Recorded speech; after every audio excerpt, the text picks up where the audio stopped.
Ang mabuting balita ayon kay San Lucas. Noong panahong iyon, umalis si Jesus sa sinagoga at nagtungo sa bahay ni Simon. Mataas noon ang lagnat ng biyenan ni Simon, kaya't ipinamanhik nila kay Jesus na pagalingin siya. Tumayo si Jesus sa tabi ng higaan ng babae at iniutos na maalis ang lagnat at nawala nga ito. Noon di tumindig ang may sakit at naglingkod sa kanila.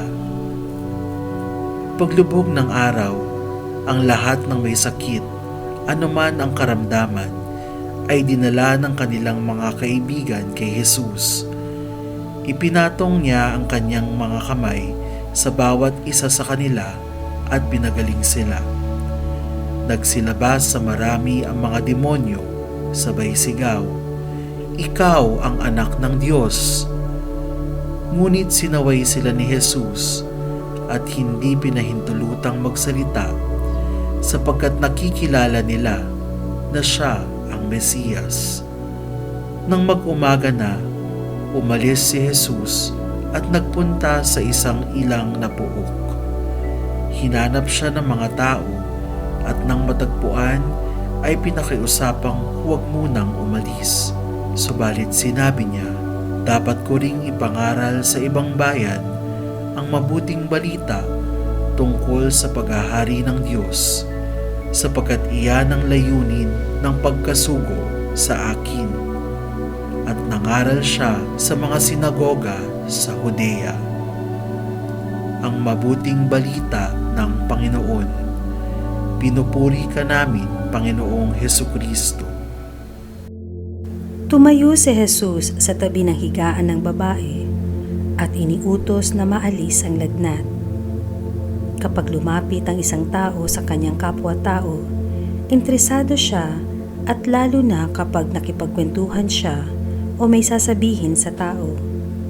Lumapit si Jesus sa biyenan ni Simon at nagsabi na, maalis ang lagnat, at nawala nga ito.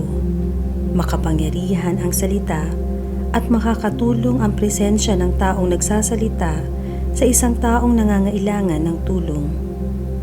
Walang makapapalit sa face-to-face na presensya sa buhay ng tao. May magandang epekto na maidulot ito sa bawat isa.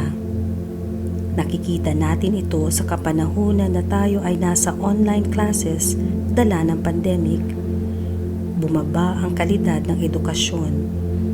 Mahalaga ang presensya, kaya ipinadala ng Ama ang kanyang anak na si Jesus para maging kanyang presensya sa mundo.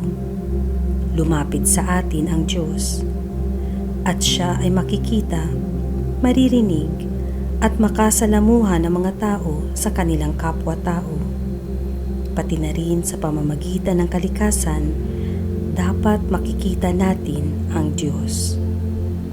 Dama mo ba ang presensya ng Diyos sa iyong pakikitungo sa iba? Ano ba ang sinasabi ng Diyos sa nasisira nating kalikasan?